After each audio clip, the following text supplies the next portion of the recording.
Merci pour votre accueil. Donc, c'est le sujet de mon dernier livre, Où trouver la force. Et l'idée, c'est d'abord de déconstruire ce qui parfois est la première réponse qui vient au sens commun. Mais là, avec vous, je pense que je vais prêcher des convaincus. C'est que quand la première réponse, c'est il faut trouver la force en soi, trouver la ressource de volonté, se battre, être résilient, ça peut être très problématique comme première réponse. Et d'ailleurs, ça peut aussi être un peu la double peine si on se sent fragile et qu'en plus on subit l'injonction de devoir trouver la force en soi.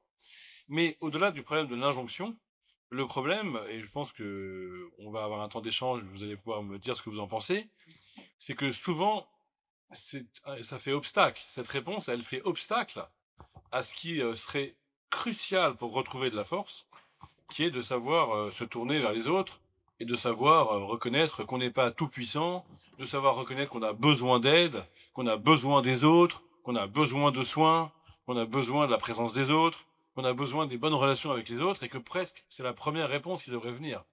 Où trouver la force? D'abord dans une qualité de relation et pour ça, en sachant reconnaître, j'ai besoin de toi car je n'y arrive pas. Et donc, très simplement, c'est presque du bon sens, hein, mais en même temps, le bon sens répond souvent le contraire. Bah, ce qui va faire barrage à cette attitude de savoir demander de l'aide, c'est l'idée que je peux m'en sortir tout seul. Mais pire que ça, que c'est mieux si je m'en sors tout seul. Alors ça, il faudrait des heures pour essayer de comprendre d'où vient cette idée. Mais elle est très présente. Je suis sûr que vous avez tous, dans votre entourage, professionnel ou familial ou amical, des gens qui vraiment pensent comme ça. C'est-à-dire qu'on ne sait pas d'où ça sort, mais ils pensent que c'est mieux, je vais m'en sortir tout seul. Or, c'est totalement en contradiction avec tout ce qu'on sait de l'animal humain, avec tout ce qu'on sait d'un point de vue anthropologique, avec mais tout en fait. L'humain ne s'en sort pas tout seul.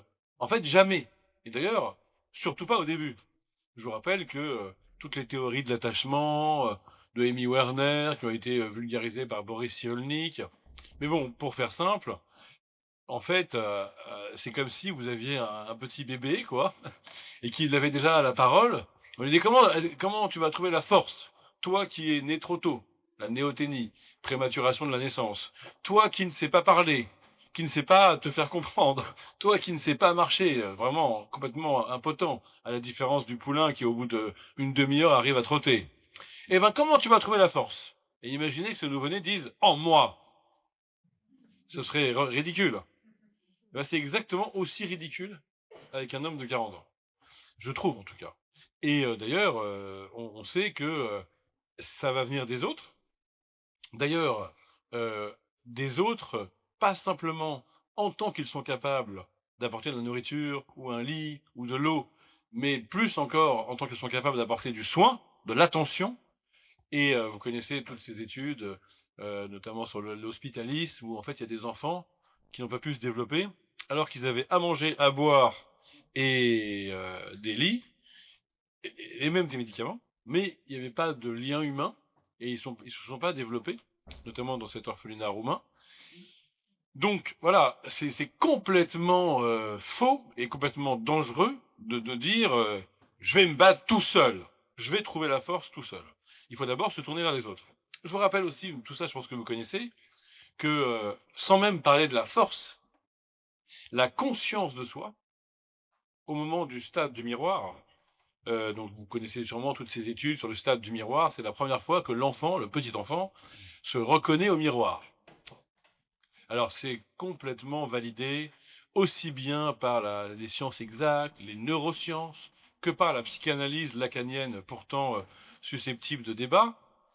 En tout cas, tout le monde est d'accord que la première fois que le petit enfant se reconnaît au miroir, il interroge des yeux l'autre être humain qui est là et qui en général le brandit, puisqu'il est tout petit, devant le miroir. Et de ses yeux, il pose la question, est-ce que c'est moi? Et la réponse, si l'adulte est normal et bienveillant, c'est oui, c'est toi. Donc, il y a déjà entre moi et moi-même, avant même de chercher de la force, au moment de chercher la conscience de soi, un passage par autrui. Donc voilà, ça va dans tous les sens, mais en aucun cas ça se passe entre moi et moi. En aucun cas c'est en moi que j'ai la conscience. En aucun cas c'est en moi que j'ai la force.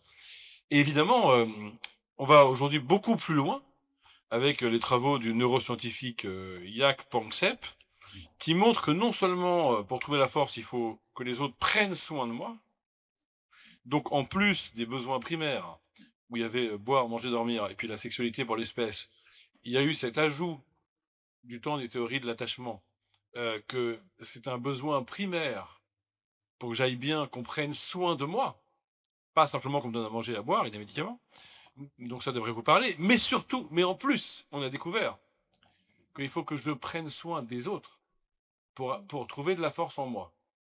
Et que le fait de prendre soin de l'autre, autre humain, mais aussi un chat, des fleurs, un jardin, c'est complètement décisif pour se rétablir.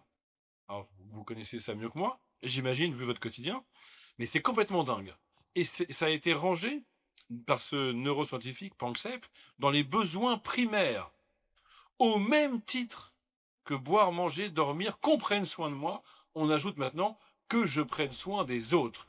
Et qu'on a 1000 exemples de gens qui sortent, ils ont vécu un enfer dans la maladie, dans le deuil, dans l'humiliation sociale, et à un moment, ils vont prendre soin de quelqu'un. Regardez Yannick Aleno, le cuisinier, le grand chef, dont l'enfant est mort, écrasé par un chauffard. Il s'en sort uniquement parce qu'il prend soin des autres et qu'il milite pour que les chauffards soient interdits de route, punis, ne récidivent pas, etc.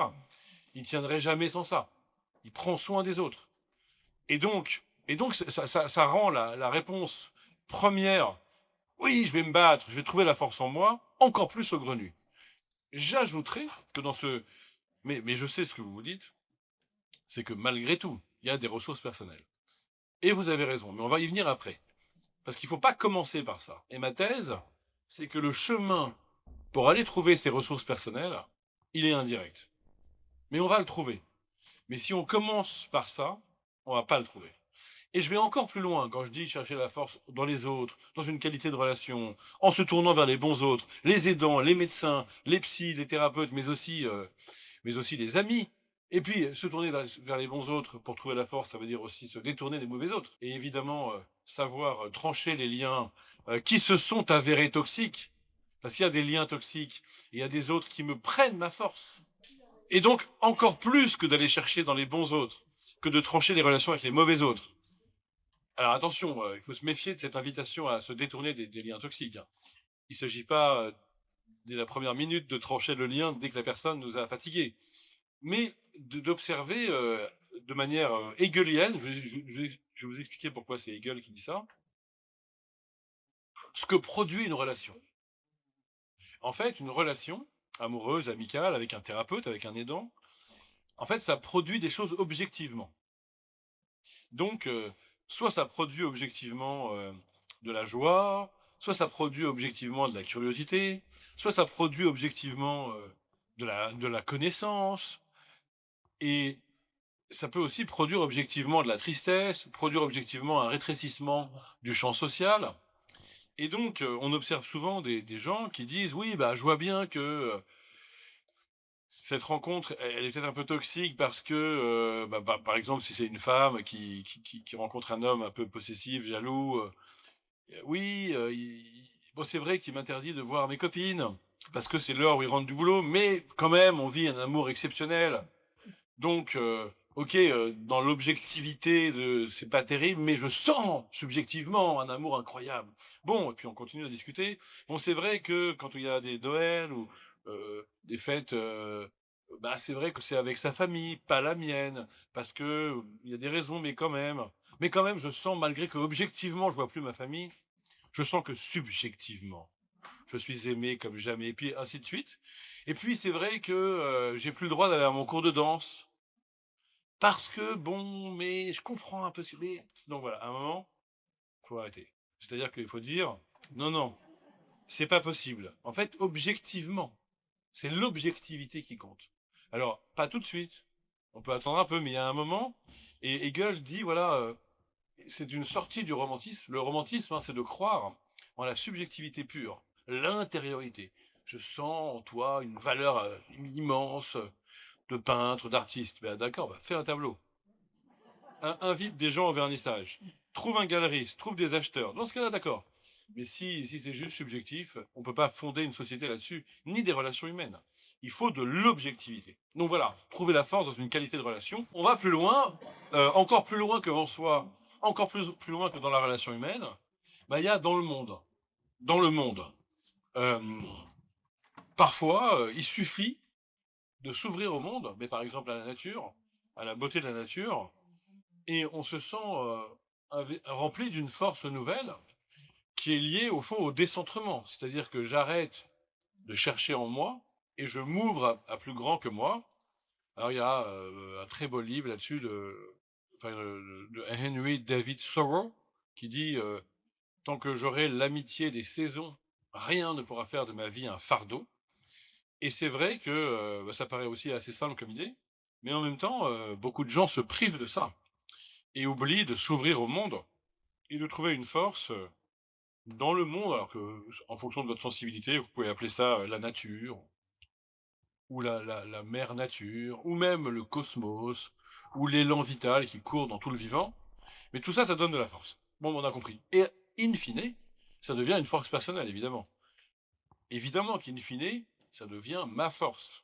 Que c'est bien en moi que je vais avoir cette force, mais elle va se sédimenter à partir des relations humaines et à partir des relations au monde. D'ailleurs, on voit bien que parfois, ce qui va rendre possible la qualité de cette relation, ou rendre possible de s'abandonner à une contemplation esthétique qui va nous remplir de force, c'est un abandon par rapport à la force personnelle du vouloir, qui pourtant est la première réponse du sens commun. Il faut se battre. Mais c'est très paradoxal comme réponse, parce que vous avez aussi des gens qui se battent et ça suffit pas. Donc en fait, c'est très paradoxal de dire, quand on a des exemples de gens qui se sont battus avec leur volonté et ça a marché, c'est très compliqué de savoir ce qu'on va faire de cet exemple. En tout cas, on observe qu'à partir du moment où j'ai comme un lâcher-prise par rapport à ma volonté propre, je vais pouvoir m'ouvrir à une qualité de relation ou m'ouvrir à une qualité de contemplation et quelque part, ça va me donner de la force.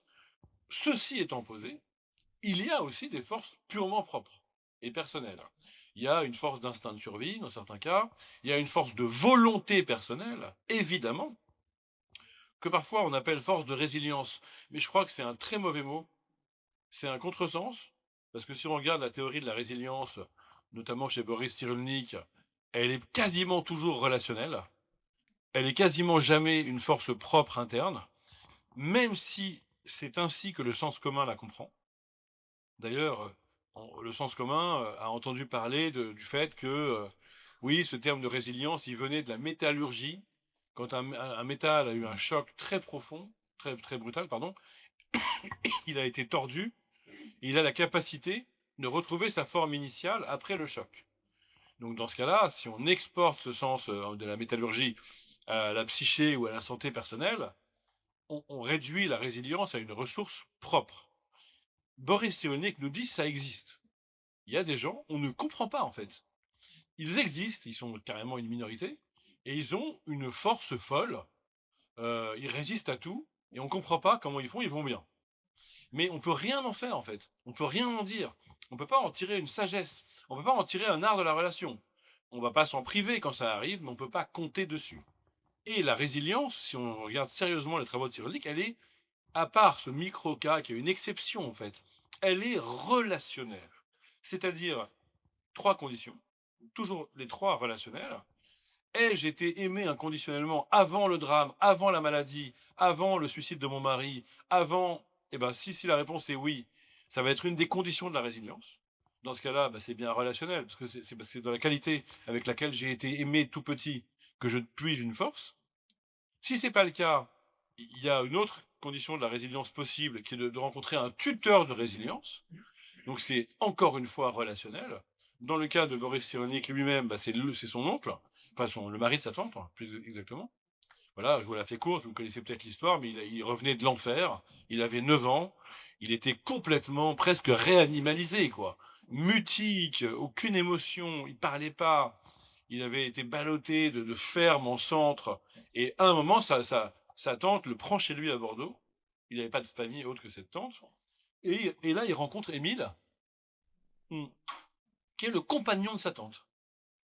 Et ça va tout changer à sa vie. Parce qu'il va avoir envie de vivre pour ressembler à ce mec-là. Il va dire, ok, si la vie c'est ça, lui il aimait le rugby, la science, il était chercheur, les femmes, la bonne bouffe, et il n'était pas génial, hein, c'était pas un chaman, c'était pas il avait pas c'était pas un génie de la thérapie, hein. Mais c'était un mec très sympa, et qui avait quand même un don de ne pas réduire le petit Boris à l'enfer qu'il avait traversé, de ne pas l'essentialiser comme rescapé de l'enfer, et de lui donner une chance d'exister autrement aussi. Ce qui est très intéressant dans le soin, c'est aussi d'avoir une relation où l'autre n'est pas réduit au mal qu'il traverse. Il n'est pas essentialisé, mais tout en étant reconnu comme victime ou comme patient. Donc ça, c'est un art très délicat que la personne dont on s'occupe soit reçue dans sa complétude, sans être niée dans ce qu'elle traverse, mais sans être réduite à ce qu'elle traverse. C'est le talent du tuteur de résilience.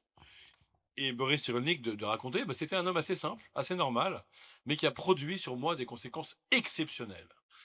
Et ça, c'est génial comme idée. Ça veut dire, bah, il est quand même doué. Parce que quand on voit arriver ce petit Boris, on peut être tenté d'avoir que pitié de simplement le réduire à ce qu'il a vécu. Et lui, il a su faire autrement. Il faut dire aussi qu'il fallait qu'il se le mette dans la poche, parce qu'il allait vivre avec lui. Et sa compagne l'attend, donc. Et donc, si vous voulez que ça se passe bien, il fallait que donc il le séduisait un peu, quoi. Alors que si on dit juste mon pauvre, on n'arrive pas à... On peut même être rejeté, finalement. Et ben alors, voilà, Boris Cyrulnik s'est dit, mais en fait, si la vie c'est ça, ben finalement, je veux bien vivre. Et il va devenir un savant, lui aussi, et un rugbyman, lui aussi. Donc, deuxième condition de la résilience, encore une fois, relationnelle. Non pas le cliché de la force interne. Et troisième condition de la résilience, relationnelle aussi, trouver, en étant accompagné par un thérapeute, un récit permettant au psychiste de supporter le drame. Et là, c'est un peu manipulatoire et ça se fait pas tout seul. Et c'est le métier de Boris Cyrulnik, il en parle beaucoup. Moi, quand j'ai entendu parler de ça au début, j'étais un jeune, j'allais dire un jeune con, euh, philosophe, j'adorais la psychanalyse. Et il m'a semblé qu'il faisait de la manipulation comportementale, quoi. Quand il dit non, on va trouver, en thérapie, on va trouver une façon de raconter l'histoire. Et il insistait, ouais, peu importe que ce soit vrai, ce qui compte, c'est que ça marche. Et moi, donc, toute cette jeunesse aveugle, je me disais, mais c'est pas possible, quoi. Il y a de la vérité. Et au fond, de toute façon, le récit qui va marcher, il est un peu vrai. Mais il faut quand même jouer avec ce qu'on sait maintenant des neurosciences. Les souvenirs sont assez vagues, pas très fiables. Et donc, on peut tout à fait, avec un récit travaillé en thérapie, quelque part, produire presque du faux souvenir qui va venir rivaliser avec les vrais souvenirs et on va juste mieux vivre dans la vérité de sa vie en ayant un récit qui permet de supporter le drame. Mais Boris Cyrulnik conclut souvent, de toute façon, celui qui marche, il est un peu vrai. Mais pas complètement. Donc, troisième condition de la résilience, elle est en effet relationnelle parce qu'on ne trouve pas ce récit tout seul. Donc voilà, on a là assez de billes pour que quand quelqu'un refuse d'aller consulter, refuse de se faire aider, refuse qu'on s'occupe de lui, parce que il pense que c'est mieux de s'en sortir tout seul, qu'il va trouver la force en lui, il faut lui dire, écoute, un animal humain, ça trouve pas la force en lui, ça trouve la force hors de lui. Maintenant, la volonté, ça existe quand même. Et l'instinct de survie, ça existe quand même. D'abord, c'est pas grave, on s'en prive pas. C'est pas parce que je vais chercher dans la relation humaine, dans les bons autres, parce que je me détourne des mauvais autres, que je vais chercher dans la beauté du monde, la force, que je me coupe de mon instinct de survie et de ma volonté personnelle. Donc déjà, l'argument que j'entends souvent ne marche pas, parce que ça n'est pas incompatible. Et ensuite, c'est vrai que si on s'intéresse à la volonté, c'est quand même une faculté assez folle. Et que cette volonté, pour le coup, elle est personnelle. Et elle est, dans certains cas, assez éblouissante quand même. Donc, on s'en prive pas. On va avoir une approche tripartite, au fond. Trouver la force dans la relation, trouver la force dans le monde, trouver la force en soi. Évidemment, on peut articuler les trois dimensions. Sur la volonté, il y a un mystère et il y a un ajustement compliqué. Le mystère, c'est d'où ça vient. Alors, je peux pas, ce serait une autre conférence, mais euh, en Occident, en tout cas, la volonté est souvent présentée comme la reine des facultés. Plus que l'intelligence, très limitée, plus que la sensibilité, très limitée, plus que l'imagination, très limitée. C'est vrai que on n'imagine jamais très loin. Là, je vais pas faire l'exercice maintenant parce que je le fais depuis 20 ans et j'ai toujours les mêmes réponses. Mais si je vous dis, imaginez un truc la plus fou, là, le plus fou, vous allez me dire Emmanuel Macron sur la Lune. Ou alors François Hollande sur un éléphant rose, c'est toujours les mêmes réponses. Donc, à croire qu'on n'imagine pas très loin, quoi. Parce que vraiment, François Hollande, on le connaît, l'éléphant aussi, le rose aussi, ça va pas très loin, quoi. Donc l'imagination, ça va pas très loin. D'ailleurs, on voit bien, les grands artistes le disent, ils recyclent, ils réagencent, et ils imaginent rarement du nouveau, quoi. L'intelligence, bon, ça, on est tous, on en fait l'expérience tous les jours. On se prend la tête, on n'y arrive pas, ça marche pas. Tous les grands penseurs, ils disent, j'ai une idée en une vie, j'ai une idée, quoi, nouvelle.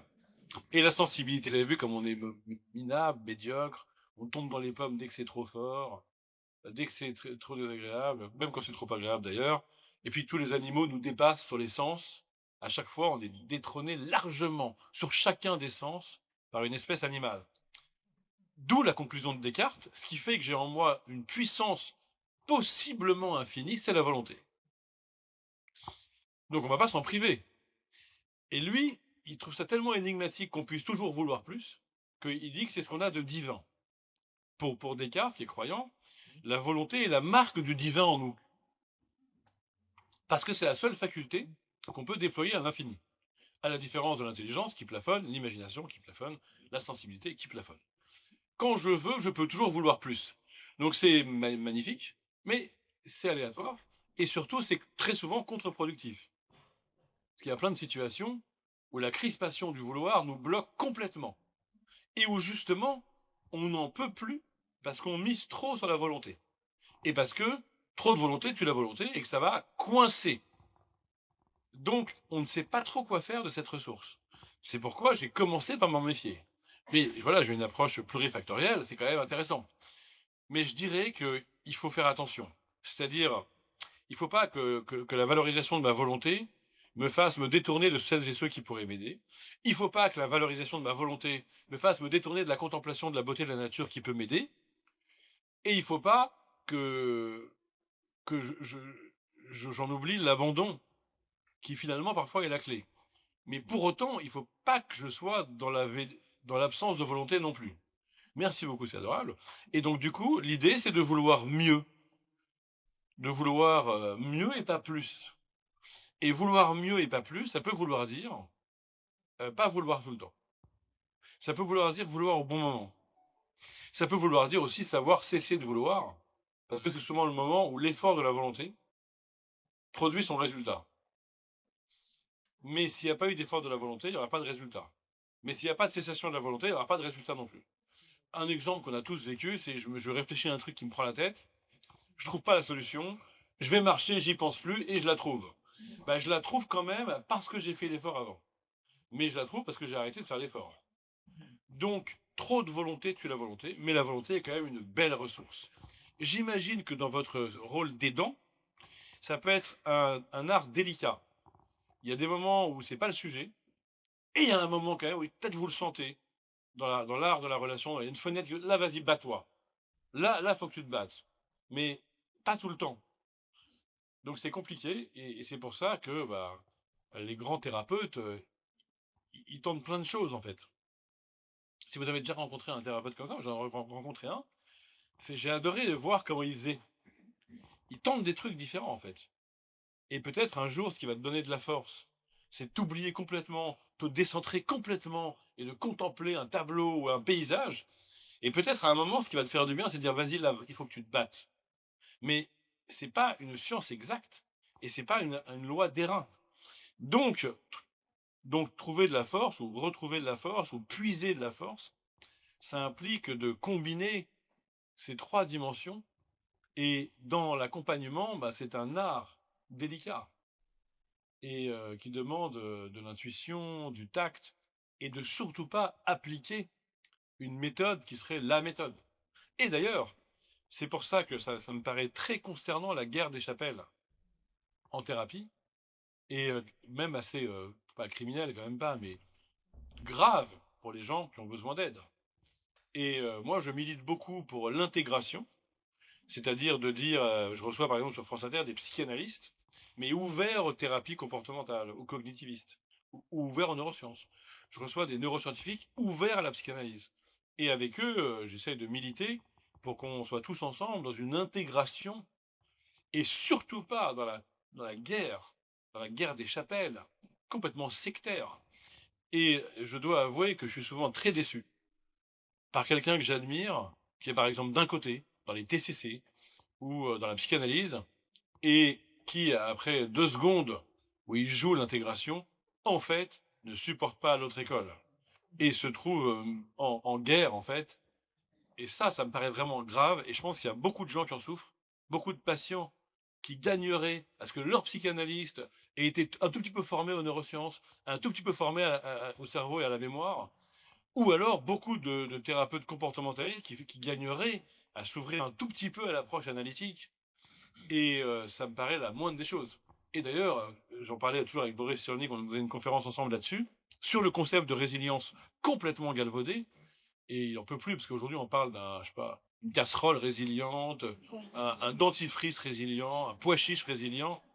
Et en fait, donc moi, dans mon avant-dernier livre, Vivre avec son passé, j'avais fait toute une enquête, en tant que, moi j'y connaissais rien, sur les progrès des neurosciences, et ce que ça crée comme nouvelle forme de thérapie. Et notamment, ça crée des thérapies de reconsolidation de la mémoire, où en fait, on a compris qu'on peut aller revoyager dans le passé et réexaminer des scènes traumatiques du passé pour, en quelque sorte, les revivre et s'en ressouvenir d'une manière moins traumatisante. Et ça, c'est totalement révolutionnaire. Ça veut dire qu'on va trouver de la force en réécrivant son passé pour mieux vivre avec au présent. Donc, inutile de vous dire que, pour moi, philosophe, au début, c'était horrible comme idée. D'ailleurs, quand j'ai écrit mon livre Vivre avec son passé, je comptais écrire un livre qui aurait fait l'apologie de l'acceptation. Puisque mes livres d'avant, le rapport à l'échec, le rapport à la confiance, le rapport à la rencontre, en gros, étaient des modalités d'une philosophie de l'acceptation, philosophie du consentement. Et là, je comptais dire, en gros, bah, ton passé, il est passé, donc t'as qu'à l'accepter, c'est dur, mais c'est la seule façon de bien vivre avec. Et ben pas du tout, j'ai jeté le livre, il marchait pas. Et quand j'ai parlé aux neuroscientifiques, à Lionel Nakache, à Albert Moukébert qui est venu ici, je crois, je me trompe peut-être, ils m'ont dit, mais en fait, non, tu ne peux pas dire ça. En fait, le passé, il n'est pas objectif, et il laisse dans le cerveau des traces mnésiques qu'on peut retravailler. Parce que les souvenirs produisent des schémas de pensée, des règles de vie implicites, des vérités émotionnelles, et on sait maintenant, grâce au progrès de la science, à peu près comment dans le cerveau aller attaquer non pas le souvenir qui est introuvable, enfin pour l'essentiel introuvable, mais qui a produit des idées, des valeurs, des émotions qu'on sait retravailler. Donc je me suis dit, ben voilà, j'ai enquêté. Et j'ai fait le livre Vivre avec son passé, où je raconte comment je change de philosophie, et aussi comment je milite pour une approche intégrative.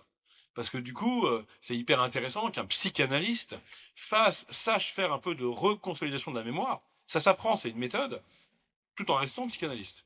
Et c'est là que je fais cette conférence avec Boris Cyrulnik, et où donc on parle de résilience. Et je lui raconte mes découvertes. Que moi j'ai fait 18 ans de divan comme patient, et après, comme patient, j'ai connu les thérapies des schémas, la thérapie ACT, et donc, grâce à mes névroses et mes problèmes, j'ai découvert plein de thérapies. Mais surtout, j'en ai à chaque fois fait une analyse philosophique. Et du coup, je lui raconte tout ça. Je lui dis, c'est dingue, alors, il y a la psychanalyse, il y a le comportementalisme, il y a l'hypnose, il y a l'EMDR, il y a la thérapie des schémas, il y a la thérapie ACT, acceptation et engagement. Et il me dit, très drôle, moi je fais tout. Et c'est vrai, en fait, je pense. Et c'est ça, un vrai thérapeute. C'est quelqu'un qui est hyper souple, hyper fluide, et qui va pas s'accrocher en disant, moi, mon école, c'est ça, et se battre contre l'autre, c'est grotesque. Et n'interprétez pas mal, c'est pas arrogant quand il dit je fais tout. C'est que oui, bah, la psychanalyse, c'est de parler et de dénouer l'inconscient. Le comportementaliste, c'est de faire de l'exposition progressive à ce qui te fait peur. La thérapie ACT, c'est de demander avec quelle valeur je m'engage pour accepter le passé. Le MDR, c'est de s'habituer à une image toxique en revenant dessus. Et il n'est pas spécialiste de tout, mais en fait, il fait tout dans un accompagnement. Et ben voilà, c'est comme ça qu'on trouve de la force, en étant ouvert, libre, souple, pas accroché à sa conviction, pas accroché à sa certitude. Et dans une relation d'accompagnement. C'est ça qui est dur, en fait. Et d'ailleurs, ce qui a marché hier marchera pas aujourd'hui. Ce qui a marché avec un enfant marchera pas avec l'autre. Ce qui a marché avec un patient marchera pas avec l'autre. Et donc, on est obligé d'être sollicité dans son humanité et dans sa délicatesse, dans son écoute aussi. Et peut-être que hier, ça marchait hyper bien que je te parle autoritairement et que je te dise bats-toi, et qu'aujourd'hui, ça va être un drame. Parce que j'ai rien compris, j'ai pas senti ton affect, j'ai pas été ouvert à ton émotion. Et souvent, je suis pas ouvert parce que je crois que je sais en plus. C'est qu'à un moment, ce qui fait qu'on perd le lien, qu'on perd la force, qu'on perd la relation, c'est qu'on croit qu'on a raison et qu'on a la tête qui enfle de certitude finalement. Et que finalement, bah, tout ce qui était le cœur de sa vie, être à l'écoute, aider les gens, finalement est dévoré par autre chose. Et dans cette autre chose, il peut y avoir aussi la certitude d'avoir raison, d'être dans son droit, et notamment qu'on aide quelqu'un comme ça, on soigne quelqu'un comme ça. Mais si vous avez déjà vécu ça en tant qu'accompagnant, en tant qu'aidant ou même en tant que parent, vous voyez bien qu'en fait, le secret, c'est l'humilité. Le secret, c'est de se dire, en fait, je suis pas tout puissant, toi non plus, et peut-être ce qui marchera aujourd'hui n'est pas ce qui marchait demain. Et c'est pourquoi, dans l'approche plurifactorielle que je vous propose, il y a plein de chemins. Il y a un chemin relationnel, un chemin de contemplation, de décentrement, il y a un chemin de volonté personnelle et de combativité. Et quelque part, bah, aucun chemin n'est le bon, il faut les entrecroiser, les entrelacer dans une sorte de danse un petit peu. Mais quand même, pour revenir à notre sujet et finir cette digression, bah quand même, où trouver la force? Probablement dans le mouvement par lequel je sors de moi pour revenir en moi. C'est ça qui synthétise tout, dans ce mouvement par lequel je me décentre et me recentre. Je sors de moi et reviens en moi, riche de ce voyage, riche de cet art de la relation, riche de cette rencontre du monde. Et d'ailleurs, c'était notre sujet il y a 2 ans, la rencontre, si vous étiez là. Et je me rencontre parce que je t'ai rencontré. Toi, le monde, toi, un animal qui me fait du bien, toi, un être humain, toi, un thérapeute, ou toi, une psychanalyste ou une médecin. Et, et donc, on s'aperçoit, et ce sera ma conclusion avant d'ouvrir l'échange, que on est mal élevé. On nous apprend pas ça. On nous dit, aie confiance en toi. On nous dit, développe ta volonté. On nous dit, aie de l'estime de toi. Peut-être c'est bien, mais on est élevé implicitement dans l'idée que c'est le rapport de soi à soi qui est premier. Mais comme je vous l'ai dit, à travers toute cette promenade, même la première seconde de la conscience de soi, elle passe par le fait d'interroger de manière inquiète l'œil de l'autre pour lui demander d'être rassuré, d'être réassuré, d'être validé en quelque sorte dans son inquiétude. Et donc voilà, c'est pour ça que dans mon dernier livre, qui est un livre où il y a plein de chapitres différents, mais j'ai pris ce titre-là, Où trouver la force, qui est une des questions qui m'a été posée, parce qu'elle est implicite dans la plupart des questions que les gens posent aujourd'hui. Quand c'est comment bien vivre avec un passé douloureux, c'est où trouver la force. Comment se relever après un échec douloureux, c'est où trouver la force. Comment faire avec le regard des autres trop pesant, c'est où trouver la force. Donc il m'a semblé que c'était un peu la question, et aussi par rapport au monde. Comment aller bien dans un monde qui va mal, c'est aussi où trouver la force. C'est une question qui revient beaucoup aujourd'hui. Si le monde est malade et si le bonheur relève d'un être au monde, comment je vais faire pour aller bien? Eh bien, ma réponse, c'est quand même ne pas oublier le monde, essayer de le réparer un peu, essayer d'en prendre soin, comme le disait Camus dans son discours de réception du Nobel, essayer d'empêcher que le monde se défasse et aussi revenir à soi. Et c'est donc de mouvement. La vie est mouvement. Quand on est figé, c'est qu'il y a un trauma. Et d'après les découvertes des neurosciences, il y a un énorme espoir. Il n'y a pas de raison que ça reste figé. Alors ça, c'est le cas, hein, souvent ça reste figé. Mais il n'y a pas de raison. La plasticité cérébrale est telle que il n'y a pas de raison. D'ailleurs, il y a des gens qui ont vécu un trauma euh, effarant par rapport au nôtre, et on voit bien qu'ils y arrivent à remettre du mouvement de la vie dans ce que le trauma a figé.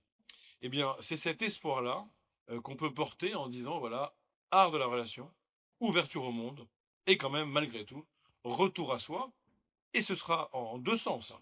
Retour à soi, au sens où la force que j'ai trouvée dans les autres et dans le monde devient ma force, mais aussi retour à ma force propre, qui parfois existe, c'est que c'est indéniable, et qui peut relever de l'instinct de survie, d'une force que m'a donné mon passé, ou aussi, évidemment, parfois, dans certains cas, mais sous les conditions qu'on a posées, de ma volonté personnelle. Merci beaucoup.